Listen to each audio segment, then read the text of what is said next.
bom dia, boa tarde, boa noite. Eu sou Ivan Gricuk da 5576 e hoje no Pode Harmonizar, gente, a gente tem um convidado que é advogado, médico, pai, publicitário, político. Dr. Valentim Filho, bem-vindo ao Pode Harmonizar. Muito obrigado, querido, pelo esse convite. Eu diria que um dos principais títulos que eu tenho é pai.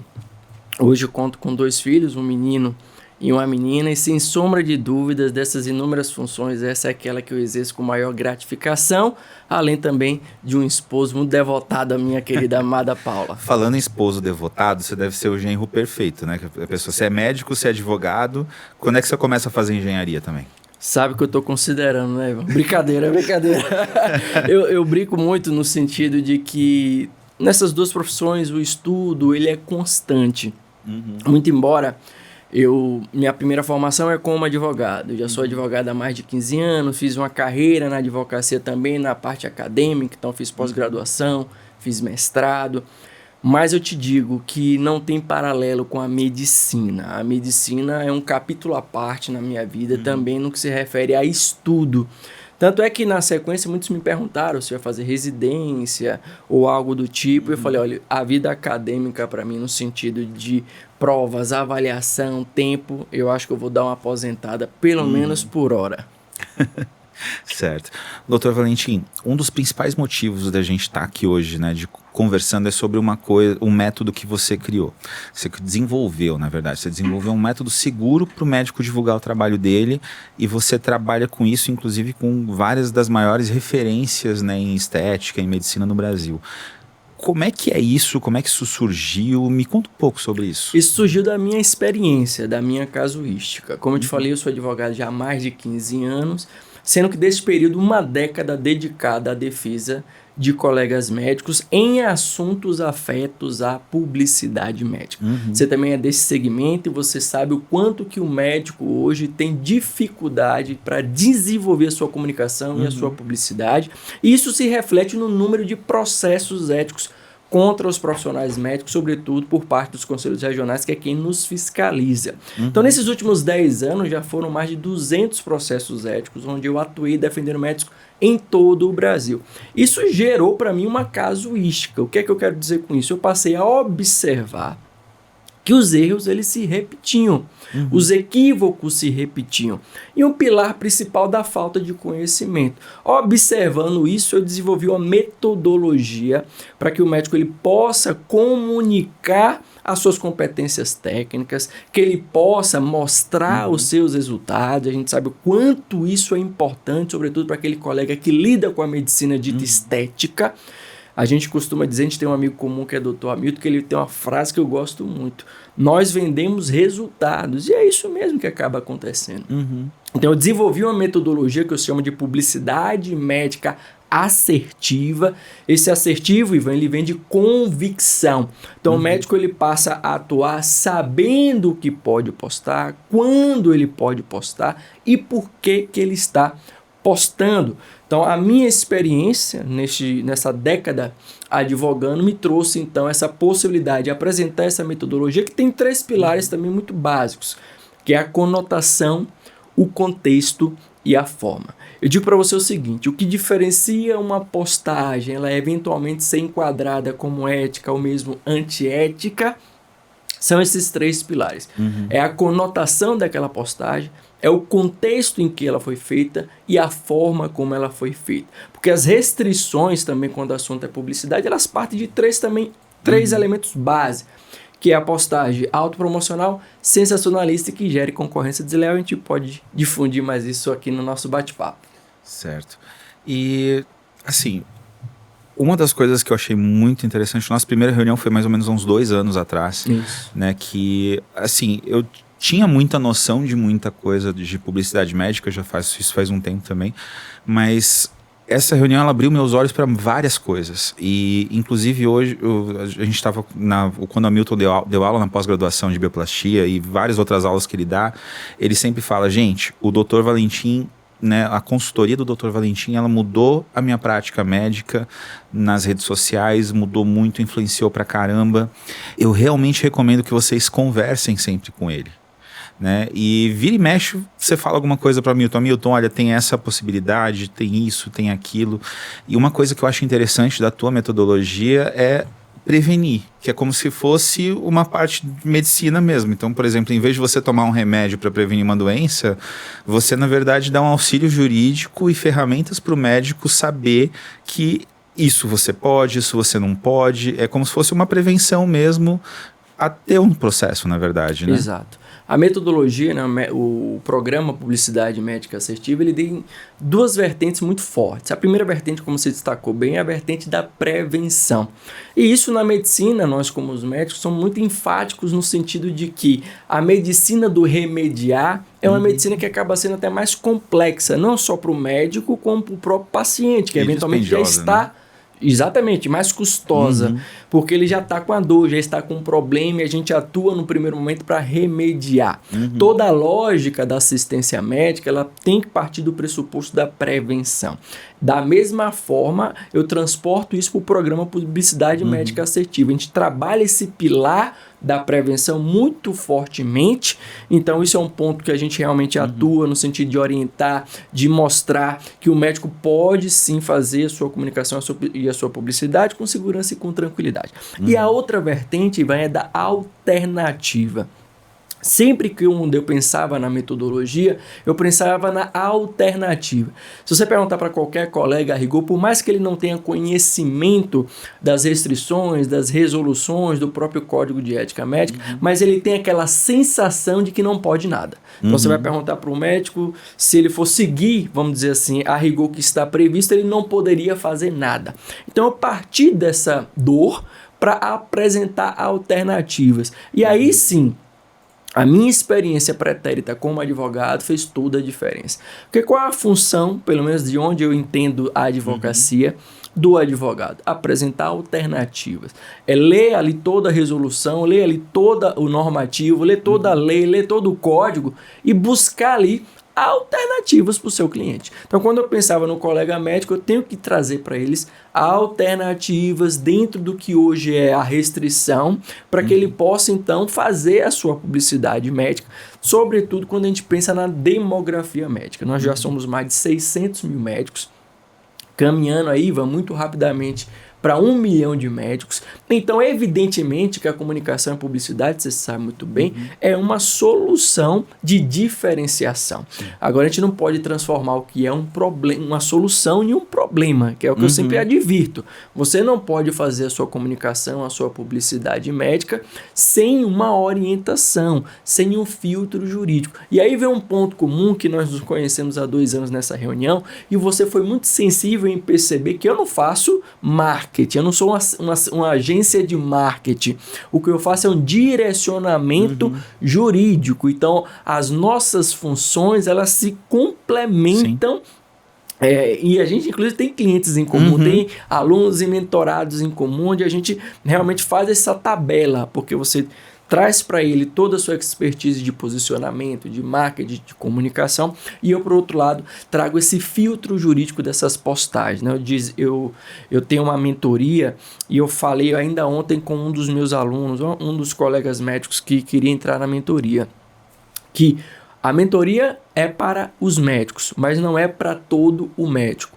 Porque como mentoria que eu tenho que entender o momento de cada aluno. Assim, você também como comunicador, você precisa entender o momento ali do seu cliente e como você pode trazer para ele ferramentas para atender o objetivo de cada um.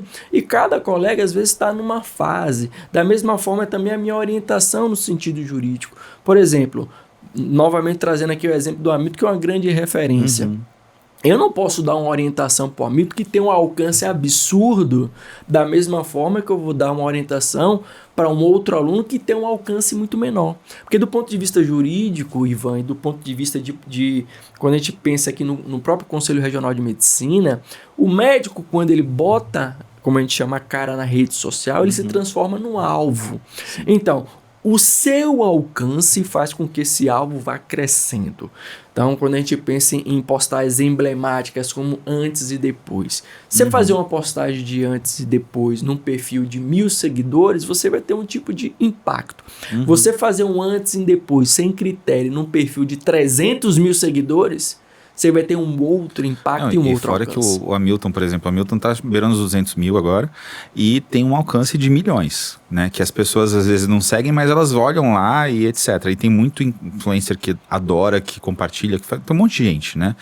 Então, assim, esse alcance dele ele também aumenta o quanto ele é importante em termos de referência, né? Óbvio.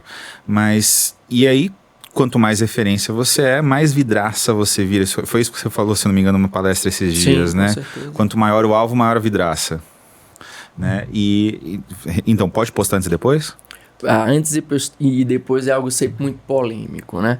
Nós tivemos recentemente a resolução 2336, que foi aí anunciada, propagada como um grande passo aí para a atualização da publicidade médica. De fato, em alguns aspectos ela foi sim, mas por outro lado deixou muito a desejar. Se nós tínhamos aquela expectativa quanto médicos de que seria uma grande evolução, uma abertura realmente da possibilidade de comunicação do médico, isso ficou muito restrito. Por que eu te digo isso? Quando você me pergunta, Valentim, o médico pode postar antes e depois? Não. Nem todo médico pode postar antes e depois. O que eu achei quando eu li foi assim, mas não mudou nada na verdade. Eu arrisco dizer que piorou.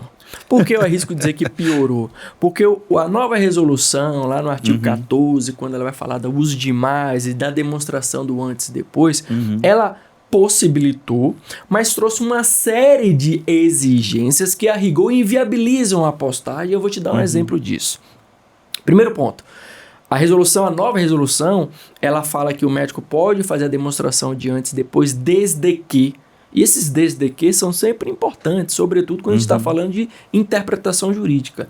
Desde que ele tenha o registro de qualificação de especialista naquela área da demonstração. Exemplo, se você vai fazer um antes e depois de emagrecimento, em tese, por essa interpretação, você teria que ter o RQ naquela área, seja como endocrinologista, nutrólogo, enfim. Essa é uma primeira exigência. E uma segunda exigência que acaba engessando ou mesmo inviabilizando a postagem é que a resolução ela traz como exigência que a demonstração seja feita aí antes e depois e traga na mesma postagem ato contínuo, efeitos colaterais, efeitos adversos, contraindicações. Então veja você, do ponto de vista de marketing, o que você quer ao demonstrar o antes e depois é mostrar um resultado satisfatório.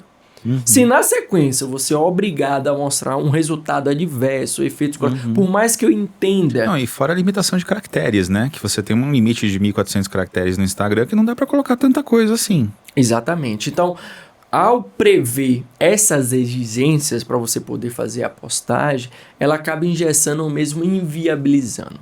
Então, novamente, como eu disse que a resolução ela vinha com uma grande promessa, sobretudo com relação antes e depois, era a expectativa de todos, com uma resolução... Sim, não, tem muito médico que acredita que agora liberou, né? Que pode postar à vontade. É o equívoco, né, Ivan? Na sua área, como na minha área, muitas das vezes as pessoas comentam comentário. Então, uma pessoa não lê a resolução, ela está comentando um post que ela viu, porque se você simplesmente abre a boca para dizer que antes e depois foi liberado, as duas vão. Você está mal intencionado ou você está equivocado, porque não é isso que diz a resolução, tá? Mas, como eu sempre falo para os meus alunos, há alternativas para você mostrar o resultado. E aí sim, teve um ponto em especial, Ivan, da resolução que deve ser muito comemorado, que é o ponto que a resolução traz lá, sobretudo lá no artigo 9º, quando ele fala dos que é permitido ao médico.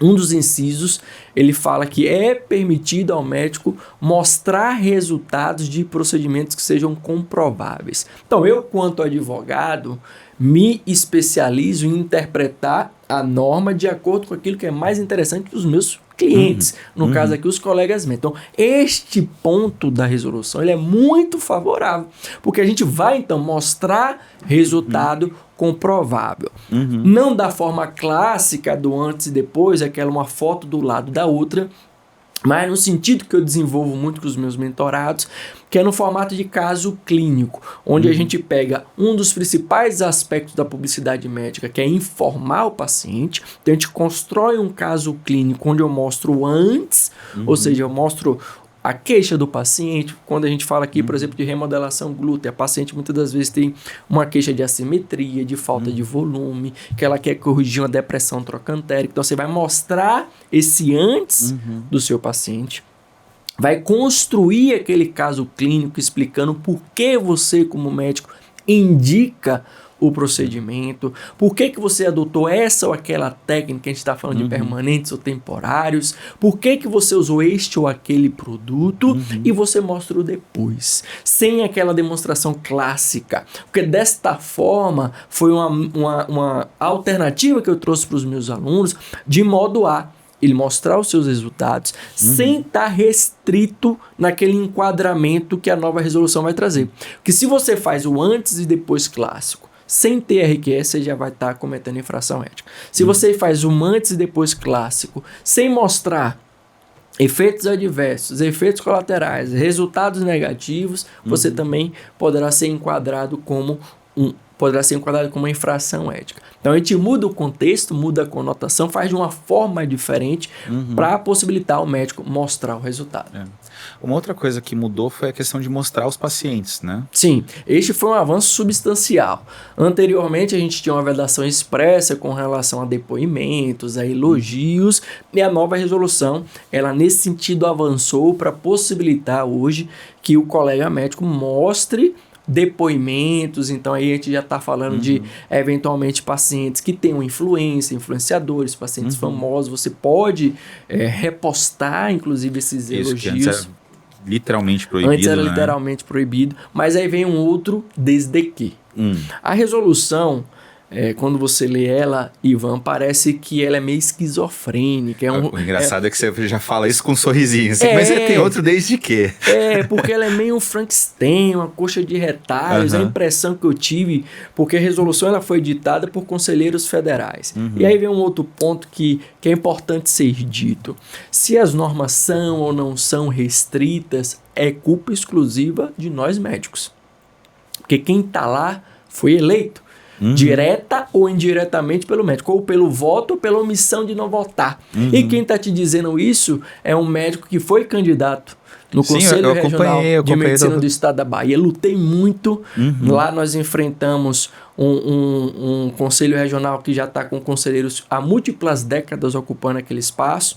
Mas ainda assim batemos na trave, perdemos por 84 votos. Porque eu acredito que você precisa de uma oxigenação. O que é que eu quero dizer com isso tudo? Quem fez essa nova resolução, inclusive, foram conselheiros federais. Na sua maioria, conselheiros que já estão há muitas décadas naquele espaço de poder. E se você pensar bem, e aí a gente tem que fazer sempre a interpretação, muitos deles não têm interesse realmente em liberar. Porque ao liberar, você amplia a competitividade. Ao liberar, você vai estar dando espaço para médicos até que estão mais ambientados com a ferramenta, se destacar até mais do que aqueles que estão ocupando aqueles espaços. Mas eu te digo uma coisa, não tem como você enfrentar a realidade. Cedo ou tarde, as coisas têm que avançar.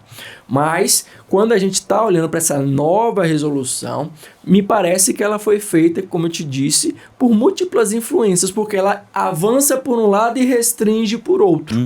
Eu te dei o exemplo anteriormente sobre os resultados, né? A gente falou muito de resultado.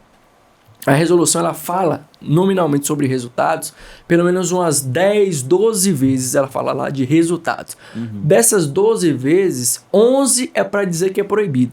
É proibido ao médico, por exemplo, fazer propaganda de produtos por induzir resultados. É proibido ao médico garantir ou insinuar resultados. O único momento que ela vai permitir é nesse ponto que eu te falei que a gente deve comemorar, quando ela traz aqui é possível, é permitido ao médico mostrar resultados comprováveis. A gente pega, vamos dizer, este ponto, agarra ele com todas as forças e constrói o nosso raciocínio e a narrativa. Mas falando sobre os depoimentos, então, houve a liberação, ou seja, é possível que você mostre os depoimentos desde que sejam em tons sóbrios.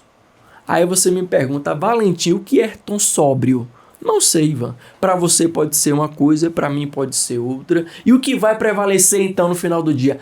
A interpretação daquele conselheiro que vai te julgar. Tendo em conta isso, mais do que nunca, ao fazer esse tipo de postagem, você tem que ter uma orientação. Você tem que ter uma metodologia para poder usar. Porque se você usa de qualquer jeito, naturalmente a sua tendência é exagerar naquele depoimento. Aí às vezes você vai ter um paciente... Não, a própria paciente, ela vai chegar... Gente, eu quero falar para vocês sobre o Dr. Hamilton. Né? O melhor das galáxias, o melhor do mundo, tem a melhor técnica de toda a existência. E isso são tons que naturalmente vão ser enquadrados como sensacionalistas ou autopromocionais.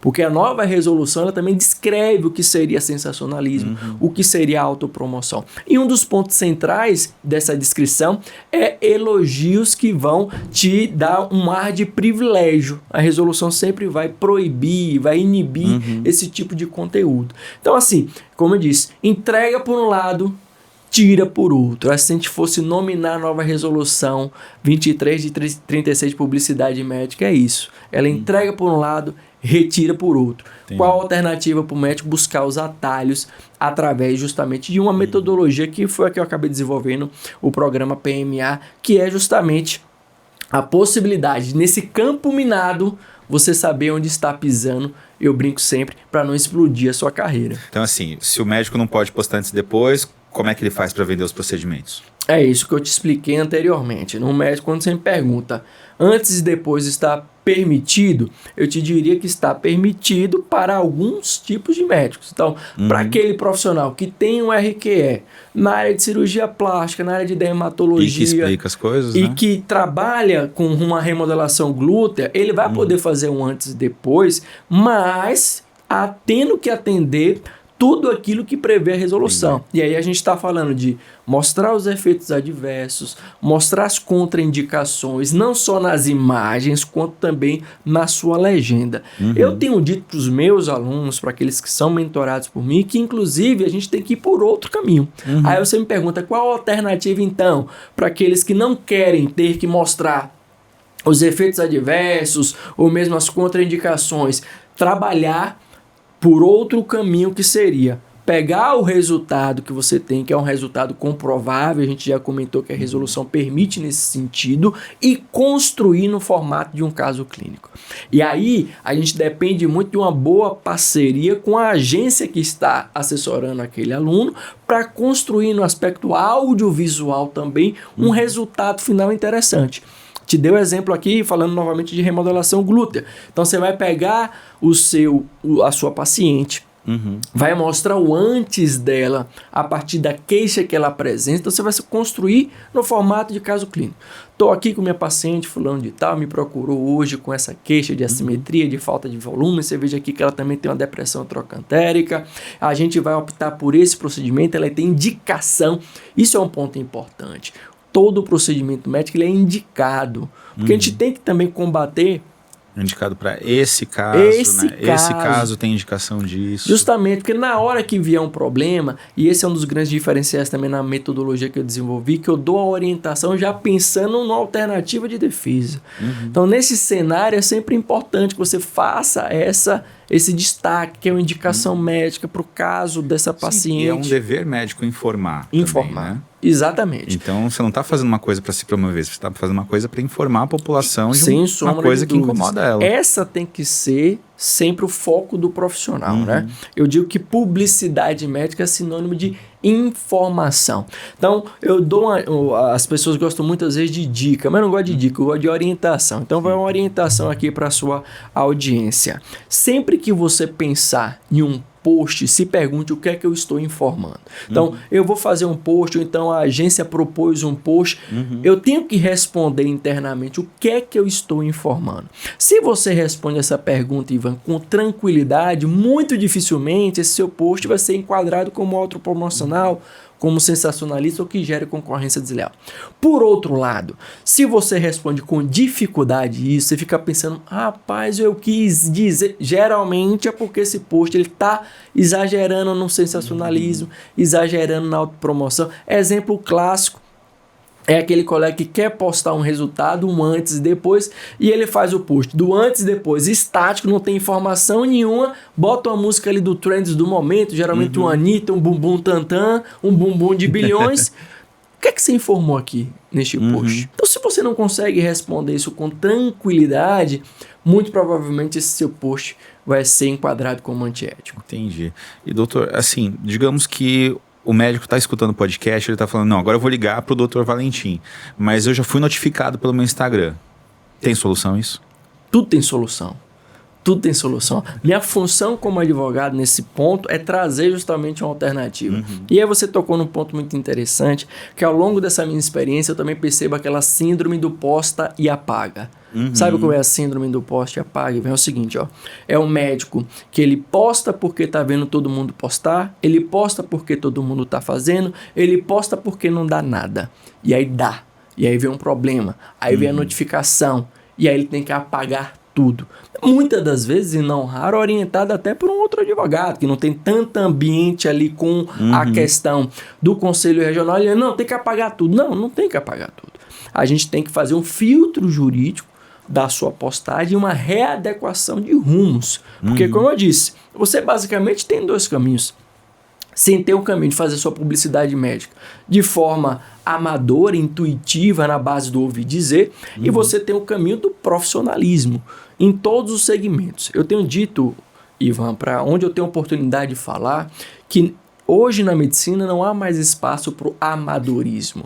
Você tem que atuar com profissionalismo de ponta a ponta. Não só no seu exercício profissional propriamente dito, mas você ser profissional na sua agência de marketing, você ser profissional na sua contabilidade, na sua gestão, no seu jurídico e nessa parte que eu falo mais expressamente, na sua publicidade médica. Você tem que fazer ela com convicção. Saber por que é que você está fazendo, por que é que você está postando, quando você pode postar. Até no próprio dia a dia na clínica também, né? As informações que você divulga na clínica, né? Postar antes e depois, colocar um vídeo de antes e depois na televisão, tem um monte de coisinhas também que influenciam, né? Que também... Sem sombra de dúvidas. E a orientação ela vai ser diferente para cada circunstância. Se você me pergunta, antes e depois, eu posso postar um antes e depois dentro da minha clínica? Um dos princípios do filtro jurídico é você fazer a avaliação de risco. Uma coisa é você postar um antes e depois clássico no seu perfil do Instagram, você com 50, com 100, com 200 mil seguidores, que você vai ter um alcance e uma possibilidade de ser denunciado. Uma outra coisa completamente diferente é você fazer esse tipo de anúncio dentro do seu ambiente, da sua clínica. O nível de risco ele é muito menor. Então eu sempre oriento também. Com relação a antes e depois clássico, você pode mandar diretamente para aquele paciente que entrou em contato com você a sua casuística, os seus resultados. De casos semelhantes. De casos semelhantes, exatamente. Já na sua rede social mais forte, que seria o Instagram, aí você vai por uma outra linha. Então, como você sabe muito bem, qualquer tipo de mentoria, de consultoria, de acompanhamento, ele é personalizado e individualizado. A gente precisa entender a realidade de cada profissional, o momento de cada profissional e o apetite. A personalidade dele também. O apetite para cada profissional. E paciente famoso, doutor? Pode postar paciente famoso agora? Vai poder postar. Vai poder postar desde que, olha o desde que novamente, desde que adote-se um tom sóbrio. Novamente a resolução, ela possibilitou sim que você traga depoimentos, traga os reposts, desde Mas, que não tenha esse tom. O Hamilton tem um absurdo de famosos na clínica dele. O pessoal vai, posta ele. E é muito raro, mas de vez em quando ele coloca a foto lá. Ele estava com a Vanessa da Mata esses dias, né? Tem várias outras influencers também famosas. Como é que funciona em relação a isso, por exemplo? Nesse sentido, a resolução ela avançou bastante. Então, eu te diria que para o próprio Hamilton, a gente tem recomendado para ele e para outros alunos que você pode sim mostrar ali a sua paciente, ela pode sim fazer um post elogioso a seu respeito. Agora, duas questões que tem que ter atenção. Primeiro, o tom, como a gente vem pontuando aqui, tem que ter um tom sóbrio, não pode ser com muitas adjetivações, isso é um primeiro aspecto. E o segundo aspecto é da quantidade. A resolução, ela fala expressamente no sentido de que, se percebe que esses depoimentos eles são reiterados e passem a caracterizar vamos dizer assim, uma parceria muito explícita. Então, imaginemos aqui uma profissional que você fez uma troca ali do procedimento, ela posta você durante um mês inteiro só falando ali daquele médico que é fantástico, é maravilhoso.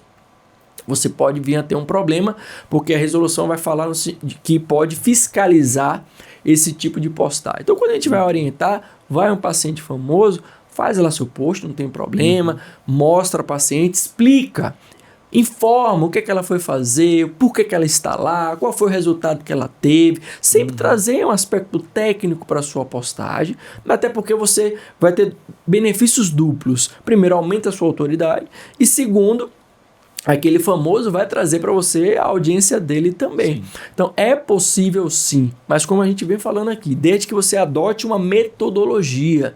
O médico que faz a publicidade de qualquer jeito, Ivan, vai ter problemas éticos. E uma coisa que é muito engraçada é o quanto é complicado, às vezes, falar para os médicos sobre esse tom sóbrio.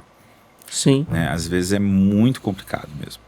E uma outra coisa que é importante, encaixa também perfeitamente no que a gente estava falando, é assim, na medicina estética, a responsabilidade civil do médico, ela é obrigação de meio ou de resultado?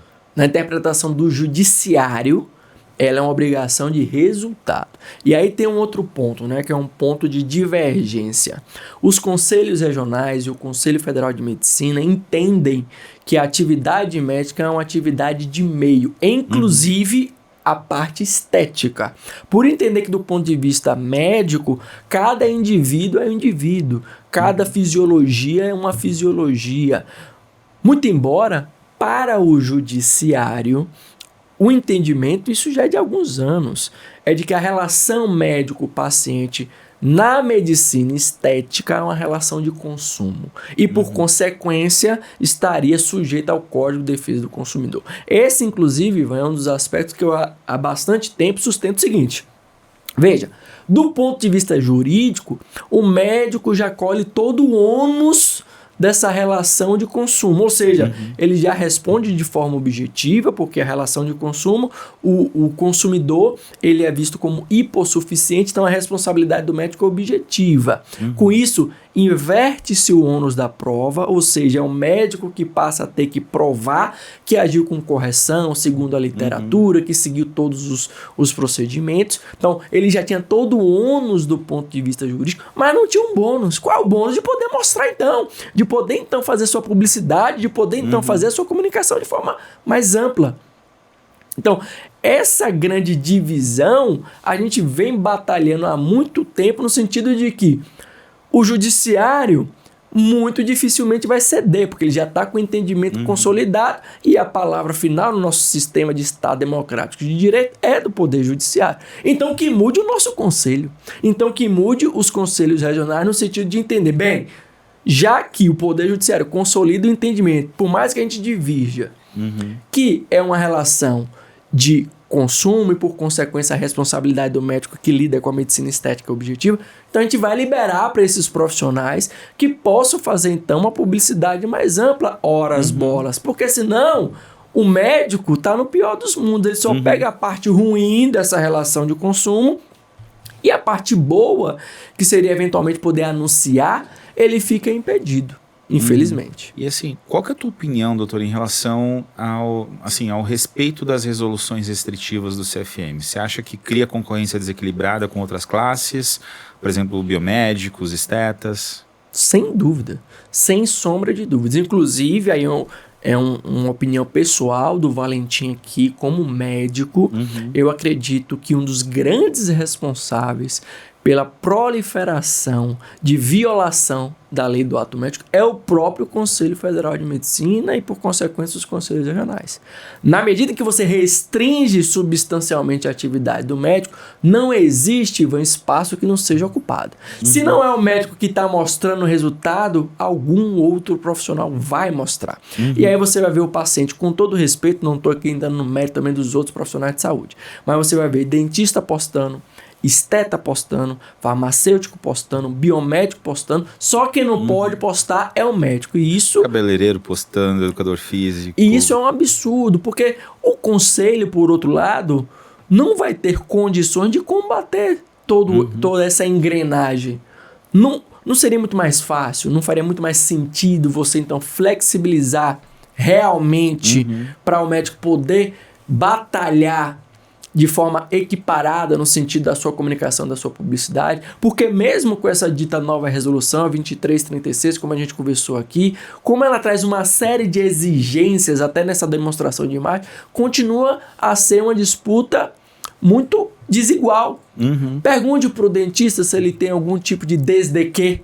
Não tem desde que para odontologia, para estética, para biomédico. Inclusive tem várias coisas que ajudam muito, né? De, assim, faça isso, faça desse jeito. Então já vai dando uma direção, né? Quando você fecha muito e você fecha só que aberto para interpretação, isso, e até as pessoas estavam falando, tem até a questão da pós também, né? Tipo, quando você fala que é pós-graduado em alguma coisa na medicina, você tem que colocar lá, não especialista, não é isso? Aí a resolução beira o absurdo, né? Porque chega a ser leviana. Como é que você libera para depois, na sequência, a pessoa ter que botar... E não é de qualquer jeito, é em caixa alta. A resolução fala que você tem que colocar em caixa alta, não especialista. Qual o sentido de eu liberar que você anuncie pós-graduação se na sequência você tem que botar que é não especialista?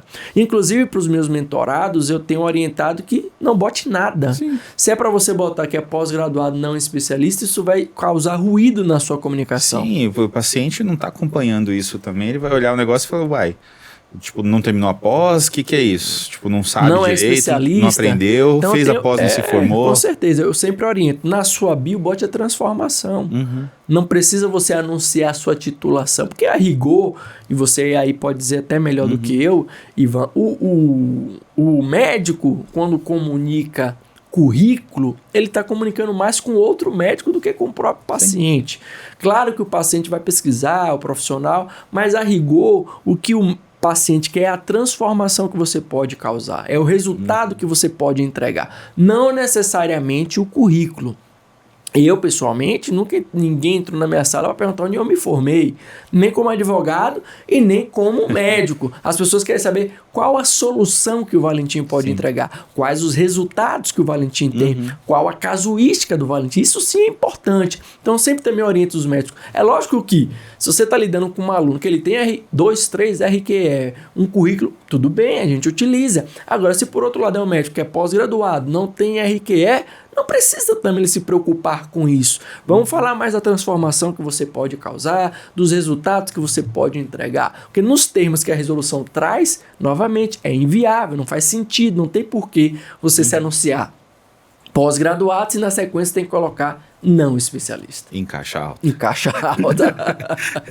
E, doutor, quando a gente fala também de publicidade médica, né, a gente fala de disseminar informações importantes para a população, como sinais de alerta para doenças, formas de tornar a vida mais saudável e até sintomas que às vezes passam despercebidos e não deveriam. Como é que você vê a evolução dessas informações na saúde pública nos últimos anos? Elas melhoraram? Eu acredito que sim. Veja o seguinte, sobretudo depois da Covid, né, a gente enfrentou a Covid, ela teve um fenômeno de que todo mundo foi para o digital. Naturalmente, a proliferação de informação, positiva ou negativa, ela também é muito grande. Invariavelmente, a medicina acompanha. A minha crítica mais objetiva com relação aos nossos representantes, nossa categoria, que seria o Conselho Federal e os Conselhos Regionais, é que, infelizmente, por essa interpretação mais restritiva, a medicina tem andado, Ivan, a reboque das outras áreas da saúde. Então, quando você olha, por exemplo, para esse aspecto da publicidade, a odontologia está muito mais avançada, a biomedicina, o farmacêutico, as outras entidades estão mais avançadas e até comunicando e informando mais a sociedade do que o próprio médico. Sim, porque esse fenômeno... Inclusive, isso tem aberto outras possibilidades. Por exemplo, a biomedicina não tinha nada de estética há pouco tempo atrás. Hoje tem cursos que são focados para estética na parte do biomédico. É isso, porque é um fenômeno físico, não há espaço que fique desocupado. Então, a partir do momento que o médico ele é muito restrito para fazer a sua comunicação, Isso vai deixar os colegas ou acuados demais, com medo, receoso de fazer. Outras profissões vão ocupar esse espaço. E aí a gente tem um fenômeno também muito complicado. Porque, por exemplo, quando você pensa em biomédico, esteta, essa possibilidade deles avançarem sobre o ato médico é feita a partir de uma interpretação da própria entidade deles. O que também é um equívoco. E aí o Conselho Federal tem que agir mais diretamente, porque existe a lei do ato médico. A rigor, todo o procedimento invasivo é um procedimento privativo do médico. Então, quando você pensa num farmacêutico fazendo um procedimento invasivo, no caso dos dentistas mais expressamente, isso tem que se restringir à face. Mas outras áreas da saúde é um show de horrores, né? Você vê aí avançando sobre o ato médico e, por consequência, a gente tem, infelizmente, muitos pacientes que sofrem com isso, porque é uma desinformação muito grande. E na realidade acabam sendo quem mais sofre. Quem mais sofre. Assim, tem muita gente que não tem acesso a essas informações importantes, né? A gente vê a própria bioplastia, o PMMA, o próprio endolaser, que é um aparelho também que está sendo muito utilizado, que teve alguns casos esse ano que não vale a pena comentar, mas assim, não foram procedimentos feitos num local adequado, às vezes, com a estrutura adequada, com o profissional adequado. Então, assim, o paciente também buscar essas informações é muito importante, né? Sem dúvida. E aí, quando a gente fala de equipamentos, de aparelhagem, a resolução avançou nesse sentido, de modo a que a gente deva comemorar. Verdade seja dita. Então, hoje o profissional pode sim falar da sua aparelhagem. Ele pode anunciar os diferenciais da sua clínica, pode mostrar ali os planos de tratamento, como ele realiza esse tratamento de forma personalizada, mas tem o que? O desde que, no caso inclusive da aparelhagem, não denote um tom de exclusividade para esses anúncios. Eu vi outro dia um patrocinado de um colega médico fantástico, super informativo, ele falando sobre os aparelhos, mas aí ele comete aquele equívoco, né, na comunicação, e ele falava que o aparelho é o melhor do mundo naquele segmento. Aí é neste ponto, é no detalhe que uma postagem que tinha tudo para ser 100% adequada, ele dá um deslize, comete um equívoco por falta de conhecimento. E tem um outro ponto também que eu já vi vários médicos sendo notificados, que eles quase exatamente isso que você falou, só que eles colocam o telefone no final. Sim. Eu já vi muita notificação por causa disso. Isso mudou alguma coisa com a resolução nova? A nova resolução 2336 atualizou nesse aspecto. Hoje possibilita que o médico anuncie o seu telefone, mostre ali seu local de trabalho, seus diferenciais, mas tem uma nuance, tem um desde que também, né, com relação ao telefone. Você não pode divulgar seu telefone no ambiente de meios de comunicação, sobretudo quando a gente está pensando em veículos de comunicação de massa. Então você pensa o seguinte, você foi convidado para dar uma entrevista numa rádio, numa televisão. Naquele momento, você tem que se comportar como promotor de saúde. Evidentemente que vão te anunciar, estamos aqui com o Dr. Valentim, médico, se é especialista em tal, RQ é tal, vamos falar sobre determinado assunto. Eu vou falar aquele assunto, ponto final. Não posso no final disso falar, inclusive minha clínica, o telefone é tal. Isso quando a gente pensa em meio de comunicação de massa. Em todos os outros ambientes estará liberado. Ou seja, no seu Instagram você pode botar, em todas as suas legendas você pode postar. A questão é ficar. Podcast vai ser enquadrado com o quê? YouTube é massa ou não? Entende? Não. Quando a gente remeter para o perfil pessoal do médico, o entendimento a rigor é que não. Se ele está fazendo uma postagem no canal dele do YouTube, ele pode botar o telefone dele lá à vontade. Entendi. E o Hamilton, por exemplo, tem um alcance absurdo. Seria comunicação em massa? Não. No perfil dele, ele vai poder anunciar o número, anunciar onde fica a clínica dele, os benefícios da clínica dele, seja a localização, seja a aparelhagem, seja a resolução fala até se tem ou não estacionamento, se tem ou não segurança, o médico vai poder falar.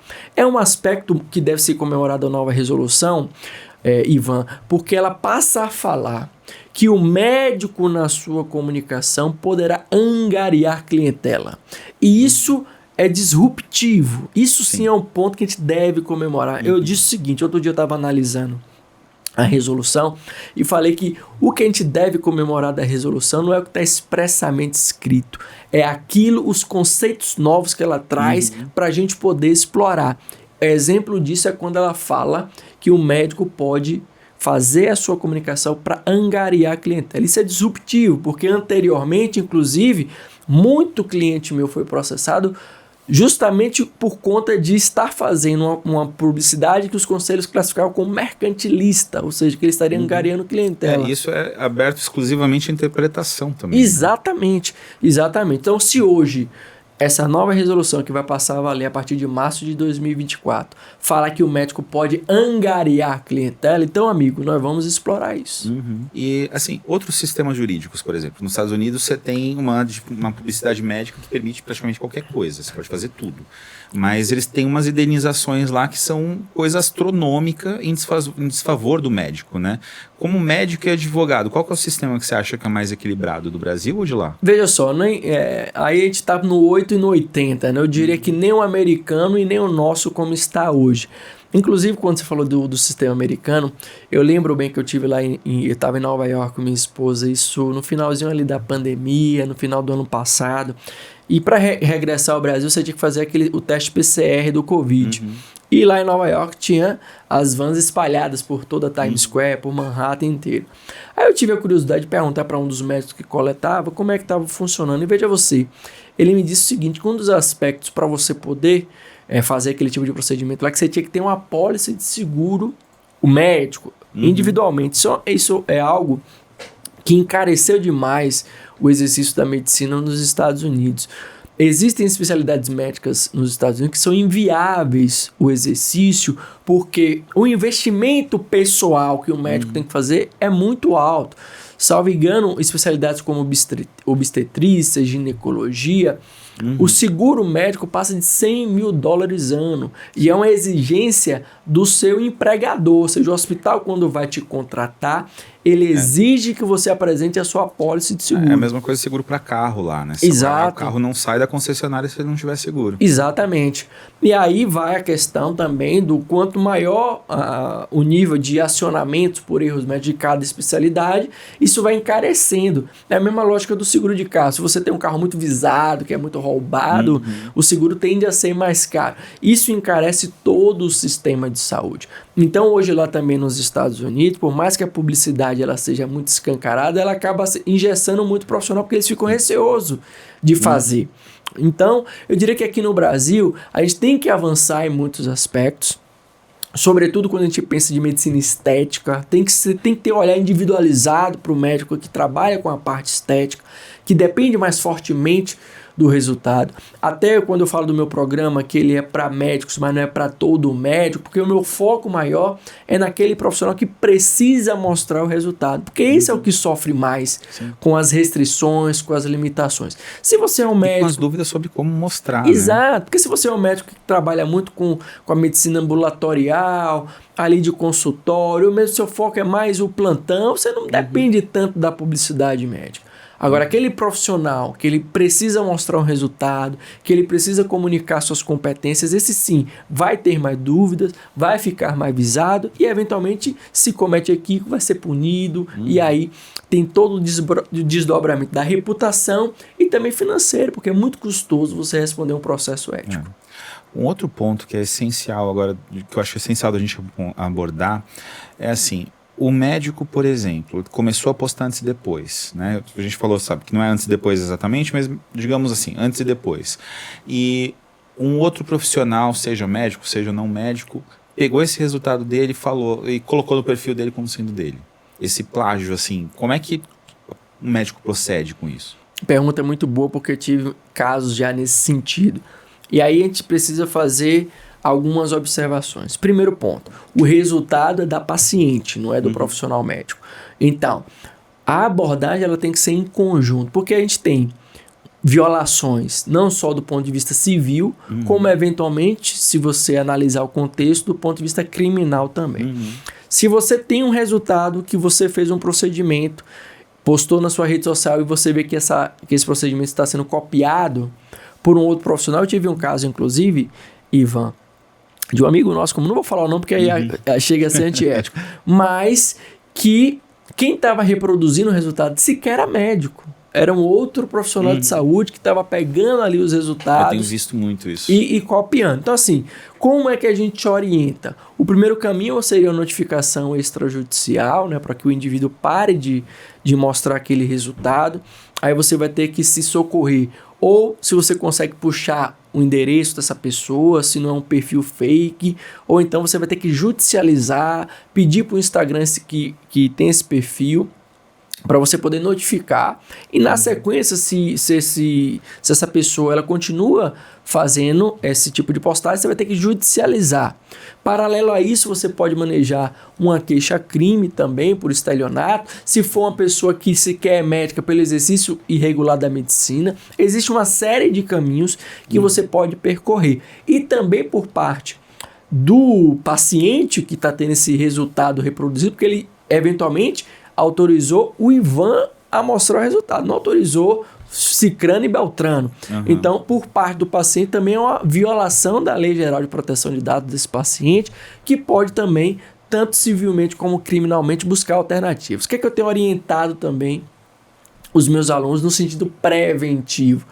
Vamos então trabalhar os seus resultados, as suas casuísticas, seja botando uma tarja, né, com a sua logomarca, né, no que chama de marca d'água, ou então trabalhar com as calcinhas também, com o seu logo ali, que já vai trazer uma dificuldade maior para quem quer plagiar. Para quem quer fazer errado, todo mundo busca alternativa, né, mas isso já inibe bastante. Sim. Então você botar o seu post ali com a sua marca na própria postagem, você usar uma calcinha com a sua logomarca, a gente falando mais propriamente de remodelação glútea, isso vai inibir. Agora, do ponto de vista jurídico, como eu te expliquei, tem essas alternativas aí para a gente também procurar fazer com que essa pessoa pare de ficar plagiando o seu conteúdo. Uma coisa que eu acho bacana também é que, assim, eu trabalho com publicidade já vai fazer uns bons anos por aí, e acho que as duas profissões que têm mais restrição é o direito e a medicina. Como é que você navega no meio desse turbilhão todo? Se você pensar, qual é o ponto comum do direito e da medicina? São duas profissões muito conservadoras, tradicionais e conservadoras, tanto no exercício quanto na ocupação de espaço. O mesmo fenômeno da medicina existe no direito, ou seja, os órgãos de poder estão tomados por profissionais que tem uma outra visão de mundo. Nós vivemos um tempo, Ivan, de muita velocidade. Quando a gente fala de internet, então, 1 ano, 2 anos é uma eternidade. Então, nós avançamos muito na era da comunicação e muitas das vezes os nossos dirigentes que impõem essas restrições não acompanharam este raciocínio. Aí você vai ver essa situação de que médico não pode postar quase nada, o advogado muito menos, e você fica engessado, e quem perde no final do dia com isso sempre vai ser o paciente, o cliente que fica desinformado, e naturalmente, como a gente falou aqui em outros momentos, os espaços vão sendo ocupados por outros profissionais. Então a gente tem que lamentar, mas também tem um senso de autorresponsabilidade. A mudança tem que ser de dentro para fora.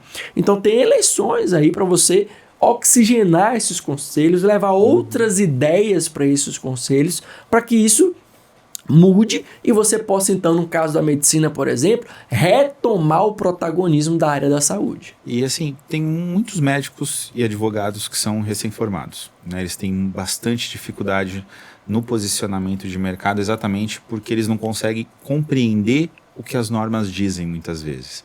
Então, às vezes, quando você não compreende uma coisa, você fala aquilo lá é horrível, é terrível, não serve para nada, não sei o que é, mais ou menos o que você estava falando agora há pouco.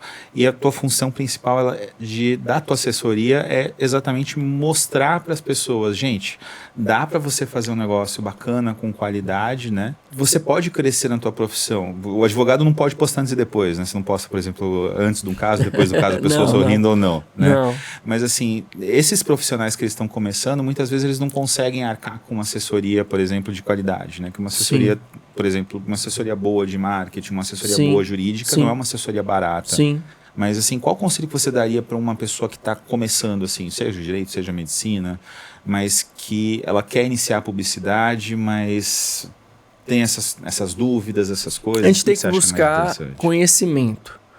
Então, quando a gente fala, sobretudo, de publicidade médica, você tem que se empoderar das informações. Se você não tem tempo ou não tem capacidade de fazer, você tem que buscar alguém que possa fazer por você, ou mesmo que já passou por isso e vai te dar isso muito mastigado.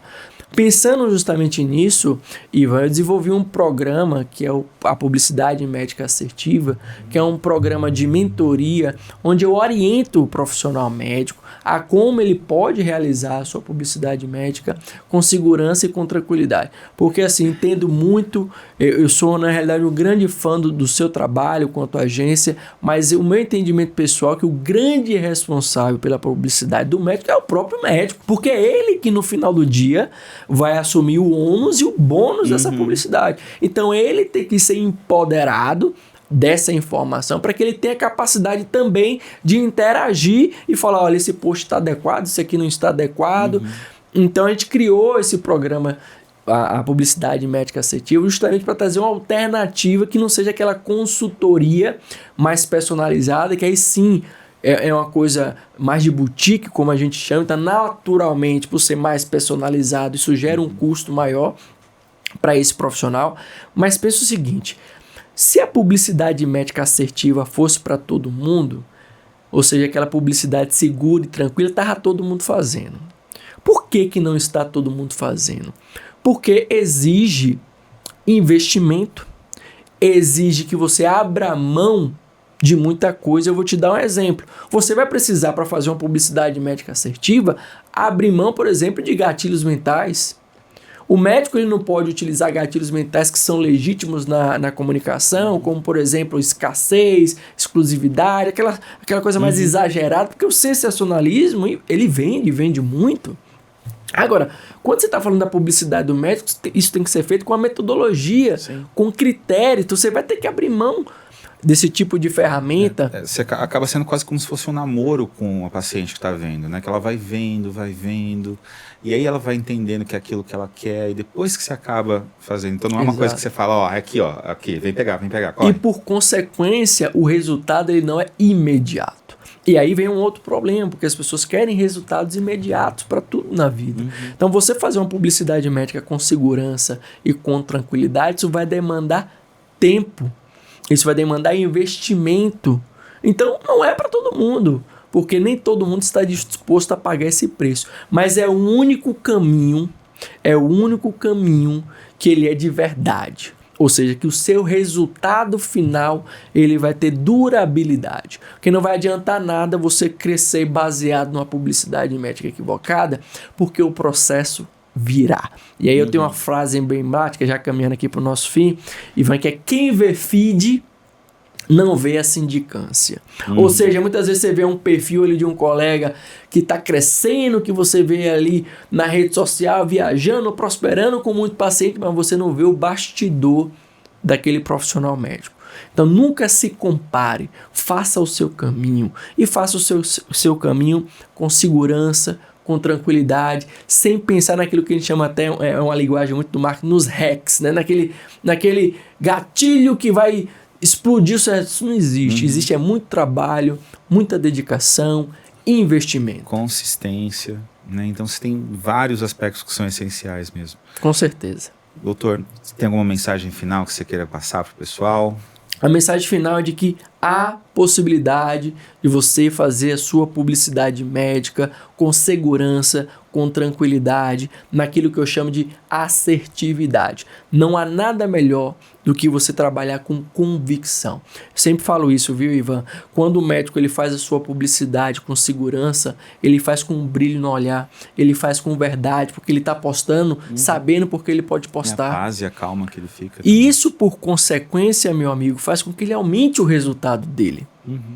Porque o paciente, ele fareja quando você está fazendo algo de forma insegura. Então, quando você está postando algo que você não sabe se pode ou se não pode, você não fica à vontade fazendo aquela comunicação. Exato. Então, a publicidade médica assertiva, ela foi idealizada para empoderar o profissional médico. sobretudo para aquele que precisa mostrar o seu resultado, mas ele quer mostrar isso de forma ética, segura e tranquila. E sóbria. Sim, e sóbria. Gente, obrigado por ter acompanhado até aqui, Dr. Valentim. Foi um prazer absurdo. Obrigado, a gente amigo. marcou esse podcast faz tanto tempo, eu estava ansioso para chegar a essa data, ela finalmente chegou. Foi um prazer conversar contigo. Eu tenho certeza que esse papo vai gerar muitas outras dúvidas nas pessoas. Eu tenho certeza que você vai acabar vindo aqui mais algumas vezes também para a gente conversar. Estamos sempre à disposição. Parabéns pelo projeto, fantástico, Ivan. Lhe admiro demais. Tenho um grande respeito por você, por Laura, por sua esposa, toda a sua equipe, e a gente está sempre à disposição. Obrigado, doutor. Valeu. Tamo junto. Gente, quem quiser acompanhar, eu posso falar o teu Instagram, não? Claro. E você pode falar o teu Instagram ou só eu? Você, então, eu. Como é que a gente faz para te seguir, doutor? Nas redes sociais, @Dr. Valentim Filho, Instagram, YouTube, o Trends agora também, né? Tem o Trends agora. O Threads, né? Threads. Isso. Gente, obrigado.